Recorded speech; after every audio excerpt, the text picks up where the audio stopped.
अस्सलाम वालेकुम। मैं Mohammad Umar currently working with Tutify.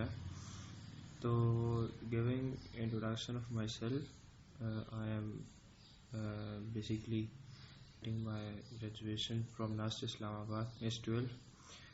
Here on Tutify I will teach Maths FSC Part 2. तो जैसा कि हम जानते हैं कि मैथ्स FSC Part 2 के हमारे पास 7 चैप्टर्स हैं।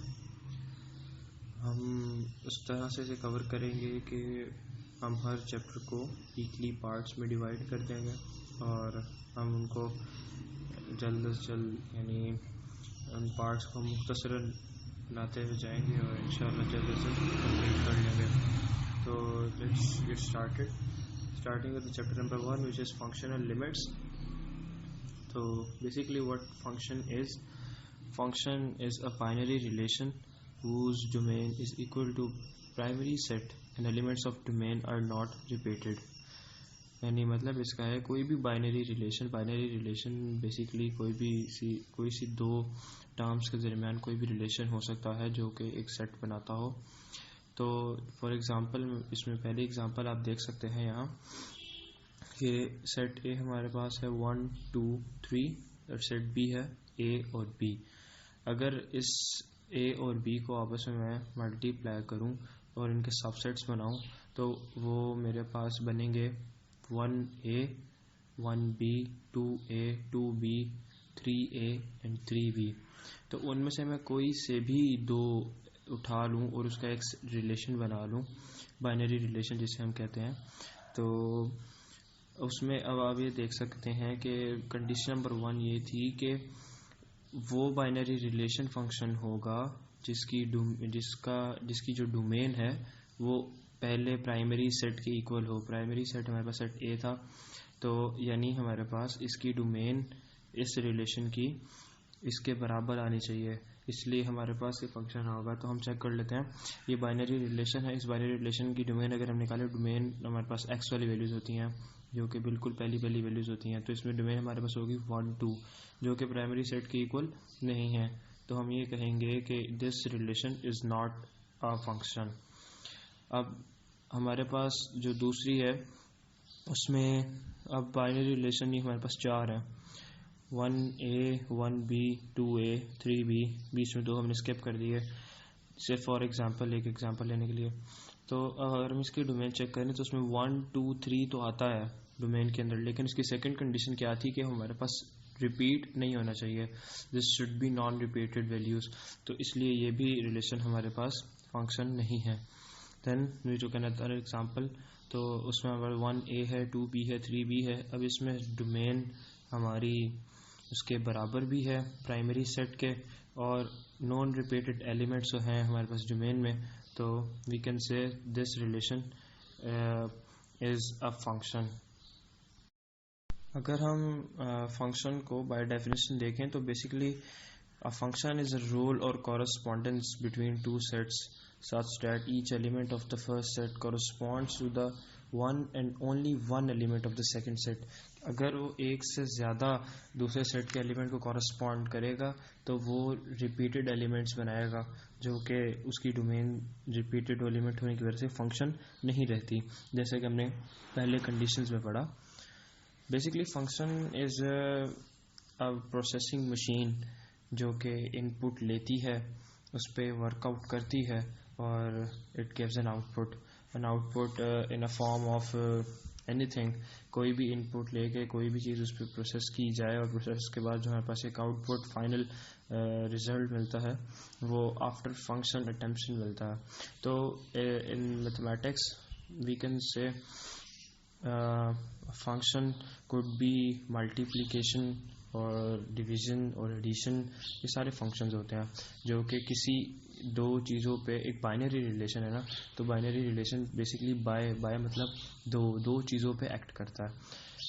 तो अब आगे हम चलते हुए बात करें डिपेंडेंट और इंडिपेंडेंट वेरिएबल्स की। तो देख सकते हैं जैसे मेरे पास एक इक्वेशन है, इस इक्वेशन में मेरे पास जो y है वो डिपेंडेंट वेरिएबल होता है और x इंडिपेंडेंट होता है। मतलब ये कि y की वैल्यू हमेशा डिपेंड करती है x की वैल्यू पे। मैं जैसे जैसे x की वैल्यू चेंज करता रहूँगा y की वैल्यू चेंज होती रहेगी। मतलब y is dependent on x, और x की वैल्यू कुछ भी हो वो इंडिपेंडेंट होती है। तो इसलिए ये कहूँगा कि y is dependent variable and x is independent variable. For example let's suppose मैं x की जगह पुट करता हूँ 1, तो मेरे पास y की वैल्यू क्या आ जाती है 2, 2 + 3 5, तो y इज इक्वल्स टू 5। अगर मैं x की वैल्यू यहाँ चेंज करके कर देता हूँ 2, तो मेरे पास y की वैल्यू भी कॉरस्पॉन्डिंगली चेंज हो जाएगी और वो हो जाएगी 7। तो इसका मतलब यही है कि dependent variable basically is called function, जो यहाँ पे इज इक्वल टू के लेफ्ट साइड पे लिखा जाता है। हमेशा हम इसकी वैल्यू निकालते हैं हमेशा, और इसकी वैल्यू से इसकी वैल्यू फाइंड करते हैं। तो हम गिवन प्रॉब्लम में ये पुट करते हैं और हमारे पास डिपेंडेंट वेरिएबल की वैल्यू आ जाती है। Starting with the exercise 1.1, there is question number 1। अब क्वेश्चन नंबर 1 में वो कहता है ये कि हमारे पास ये फंक्शन है, इस फंक्शन में मुझे इसकी वैल्यू दो। तो बेसिकली ये x हमारे पास इंडिपेंडेंट वेरिएबल है जो जिसकी वैल्यू हम चेंज कर सकते हैं। तो हम करेंगे क्या, जहाँ जहाँ x है वहाँ वहाँ पुट कर देंगे -2। तो लेट चलें पुट करके देखते हैं। तो बेसिकली जो f(x) होता है ये y की इक्वल होता है। ये डिपेंडेंट वेरिएबल है जो कि इस पे डिपेंड कर रहा है। तो हमने x की जगह x जहाँ जहाँ x है वहाँ पुट कर दिया -2। तो यहाँ x² था, वहाँ पे आएगा -2 का होल स्क्वायर माइनस इंटू -2। तो ये सॉल्व करके हमारे पास आ गया आंसर 6। अब वो कह रहा है कि f(0) भी फाइंड करके दें। तो जहाँ जहाँ पे x था वहाँ वहाँ पे पुट कर देंगे 0। अब 0 पुट करने से हमारे पास आंसर आ गया। अब वो हमें कह रहा है द वेरी नेक्स्ट पार्ट कि f(x-1) की मुझे वैल्यू दें। तो सिंपली जहाँ जहाँ x है replace it with x-1। Simple सा रूल है, जहाँ पे इंडिपेंडेंट वेरिएबल है उसकी जगह जिस चीज़ की वैल्यू चाहिए उससे रिप्लेस कर देंगे हम और उसको सिंप्लीफाई कर लेंगे, तो हमारे पास वो सॉल्व आउट हो जाएगा। Now starting with the question number 2। Question number 2 में हमारे पास उसने एक हमें फंक्शन दिया है। फंक्शन दे के वो हमें कहता है कि मुझे f into a plus h minus F into A over H की वैल्यू दें। तो सिंपली हम क्या करते हैं, सबसे पहले एफ ए प्लस एच की वैल्यू ले लेते हैं। अब एफ ए प्लस एच की वैल्यू कैसे आएगी, ओरिजिनल फंक्शन के अंदर x की जगह अगर हम रिप्लेस करते हैं a प्लस एच तो हमारे पास एफ ए प्लस एच आ जाएगा। तो देखें ओरिजिनल फंक्शन में था 6x माइनस 9। अब x की जगह मैंने a प्लस एच पुट किया, 6 into a plus h minus 9, 6a plus 6h minus 9। अब मुझे चाहिए एफ ऑफ ए, तो सिंपली x की जगह मैं पुट करूंगा F of A. F a plus H भी आ गया, एफ ऑफ ए भी हमारे पास इस तरह से आ गया। अब मुझे क्या कहते हैं F a plus h minus F A जो न्यूमिनेटर है वो मेरे पास आ जाएगा। मैं दोनों को माइनस करूंगा, मेरे पास न्यूमिनेटर आ गया। इस न्यूमिनेटर को सॉल्व सिंप्लीफाई करने के बाद मेरे पास बचा 6h। अब 6h को होल डिवाइडेड बाय h कर दूंगा तो मेरे पास उसका इस आंसर आ गया। h से कैंसिल आउट हो गया और मेरे पास 6 रह गया।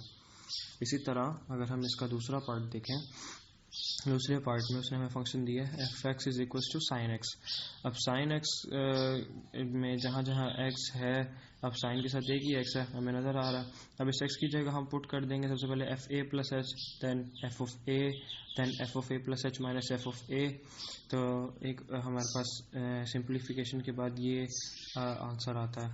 इसको हम अगर हम कन्वर्ट कर दें और डिवाइड कर दें बाय h तो हमारे पास ये फार्मूला बन जाता है। ये बेसिकली हाफ एंगल आइडेंटिटीज बन जाती हैं, लेकिन खैर फाइनल आंसर हमारे पास रिक्वायर्ड ये है। Going to the very next question.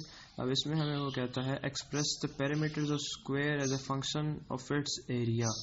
अब पैरामीटर एक स्क्वायर का जो पैरामीटर होता है वो कहता है उसको एज अ फंक्शन एक्सप्रेस करना है उसके एरिया से। तो सबसे पहले हमें पता होना चाहिए कि हमारे पास एक स्क्वायर है तो उसका पैरामीटर क्या होता है। पैरामीटर उसका होता है जैसे एक लेट सपोज ये स्क्वायर है, इसकी एक साइड x है, ये साइड x है, ये साइड x है, ये साइड x है। क्योंकि स्क्वायर की चारों साइड्स बराबर होती हैं इसलिए सारी वैल्यू सेम है। तो इसका पैरामीटर होता है इसकी length multiply by number of sides. अब नंबर ऑफ साइड्स हमारे पास 4 है तो पैरामीटर होता है 4x। अब एरिया हमारे पास होता है एक्स स्क्वायर, एक स्क्वायर का एरिया x² होता है। तो अब हमें सवाल ये कह रहा है कि हमने पैरामीटर को एक्सप्रेस करना है in form as a function of area. As a function of area का मतलब p हमारे पास डिपेंडेंट वेरिएबल और a हमारे पास इंडिपेंडेंट वेरिएबल। तो सिंपली हमने किया ये है कि हमने एरिया की इक्वेशन से जो a is equal to x square था, हमने वहाँ से x की वैल्यू निकाल ली है, दोनों तरफ अंडर रूट लिया, अंडर रूट a आ गया। अब ये x की वैल्यू हमने पैरामीटर वाली इक्वेशन में पुट कर दी, जो p is equal to 4x था, x की जगह मैंने x की value under root a put कर दी। तो हमारे पास आंसर में p आ गया एज एन डिपेंडेंट वेरिएबल और as a function of area. का अगला क्वेश्चन भी देखा जाए तो अगले दोनों पार्ट्स इसके सेम है। अब इसमें क्या रहा है, express the area A of circle as a function of its circumference. हमें पता होना चाहिए सर्कल का एरिया क्या होता है। सर्कल का एरिया पाई आर स्क्वायर होता है और सर्कल का सर्कमफेरेंस 2 पाई आर होता है। तो अब इसमें हमने फंक्शन बनाना है किसको, express area of circle. Area of circle को फंक्शन बनाना है, तो हमने सिंपली एरिया और सर्कमफेरेंस के फार्मूला लिखे। सर्कमफेरेंस के फार्मूला को हमने इस यहाँ से रेडियस की जो वैल्यू है, जो कि इन दोनों में एक वेरिएबल कॉमन है, हमने इसकी वैल्यू निकाली और इसकी वैल्यू निकाल के हमने एरिया वाली इक्वेशन में पुट कर दी। तो सिंप्लीफाई करने के बाद जो फाइनल आंसर हमारे पास आएगा वो ये आ गया। अब ये आंसर में हमारे पास एरिया एज अ फंक्शन है और circumference as an independent variable. Moving on, तो हमारे पास क्वेश्चन नंबर 4 आता है। क्वेश्चन नंबर 4 डोमेन रेंज से रिलेवेंट है, तो एक अलग टॉपिक है विद एक्सप्लेनेशन आपको मैं डिलीवर करूंगा। डोमेन रेंज समझाने के बाद हम वो पार्ट करेंगे। अभी हम आगे आते हैं क्वेश्चन नंबर 5 पे। क्वेश्चन नंबर 5 में उसने हमें एक इक्वेशन दे दी है, एक पॉलिनोमियल है। पॉलिनोमियल में कहता है कि a और b की वैल्यूज़ जो इस पॉलिनोमियल में हैं वो हमने फाइंड आउट करनी है, और उसने हमें वैल्यूज़ दे दी हैं कि function of 2 is equals to -3 और function of -1 is equals to 0। मतलब अगर मैं इस पॉलिनोमियल में 2 पुट करता हूँ x की जगह तो मेरे पास आंसर -3 आता है, और अगर मैं इस पॉलिनोमियल में -1 पुट करता हूँ तो आंसर 0 आता है। तो सिंपली हम क्या करेंगे, सबसे पहले इस पॉलिनोमियल में 2 पुट कर देते हैं। 2 पुट करने के बाद हम उसको इक्वल टू -3 रखते हैं ना, क्योंकि इसकी वैल्यू हमें उसने दी हुई है। तो सॉल्व आउट किया तो हमारे पास a और b में एक इक्वेशन आ गई। अगेन जब मैं f ऑफ -1 पुट करूंगा और उसको इक्वल टू 0 रखूंगा, जो कि हमें गिवन है इन द क्वेश्चन, तो उसको सिंप्लीफाई करने के बाद मेरे पास a और b में दूसरी इक्वेशन आ गई। अब सिंपली 2 इक्वेशंस हमारे पास a और b में हैं, तो इनको हम साइमल्टेनियसली सॉल्व कर ले, या इसको हम यहाँ से एक वैल्यू निकालें a की या b की, वो पुट कर दें ऊपर वाली इक्वेशन में। 2 तरीके होते हैं ना, या तो हम एक इक्वेशन से वैल्यू निकाल के दूसरी में पुट कर दें, या तो हम दोनों को साइमल्टेनियसली सॉल्व कर दें। तो जिस भी तरीके से करें हमारे पास एक a और b दोनों की वैल्यूज आ गई। a हमारे पास 2 आ गया, b हमारे पास -2 आ गया। मूविंग ऑन, अगर हम आगे देखें तो क्वेश्चन नंबर 6 में हमें एक इक्वेशन देता है, और एक साथ अगर आप बुक पे देखेंगे तो क्वेश्चन है कि उसमें वो हाइट की एक इक्वेशन दे रहा है इन terms of time. x basically time show कर रहा है हमारे पास यहाँ पे। तो वो कह रहा है पार्ट 1 में कि अगर हमारे पास टाइम 1 सेकेंड हो तो उस स्टोन जो हमने ऊपर थ्रो किया है उसकी हाइट क्या होगी। तो सिंपली हाइट की इक्वेशन में x इज इक्वल टू 1 यानी टाइम की वैल्यू 1 पुट करें तो हमारे पास हाइट की वैल्यू आ गई 30। मतलब उस वक्त 30 की हाइट पे था। अब 30 मीटर्स हो सकते हैं, 30 फीट हो सकते हैं, जो उसमें यूनिट दिए हैं हम वो लिखेंगे। अब ज़रूरी नहीं है कि ये मीटर्स हों या फीट ही हों, कोई भी यूनिट हो सकता है। जो हमें यूनिट देगा उस यूनिट के मुताबिक हम आंसर्स देंगे, इसलिए मैंने यहाँ पे कोई यूनिट इस्तेमाल नहीं किया। अच्छा, अगले पार्ट में वो कह रहा है जब टाइम 1.5 सेकेंड्स था तो हाइट क्या है। तो सिंपली दोबारा हमने 1.5 पुट किया सेकंड पार्ट के अंदर और हमारे पास आंसर आ गया 17.5। यहाँ पे सिंपल सिंप्लीफिकेशन है प्लस माइनस करने के बाद। मुझे इसको ज़्यादा और एक्सप्लेन करने की लगता ज़रूरत नहीं है, क्योंकि आप सब FSC के स्टूडेंट्स हैं। FSC में सिर्फ सिंपल सिंप्लीफिकेशन तो सबको आती ही है, वरना यहाँ तक तो इतने ईजीली नहीं पहुँच पाते ना सब। अच्छा, अगेन थर्ड पार्ट में टाइम वेरी किया है और हाइट निकाल ली है।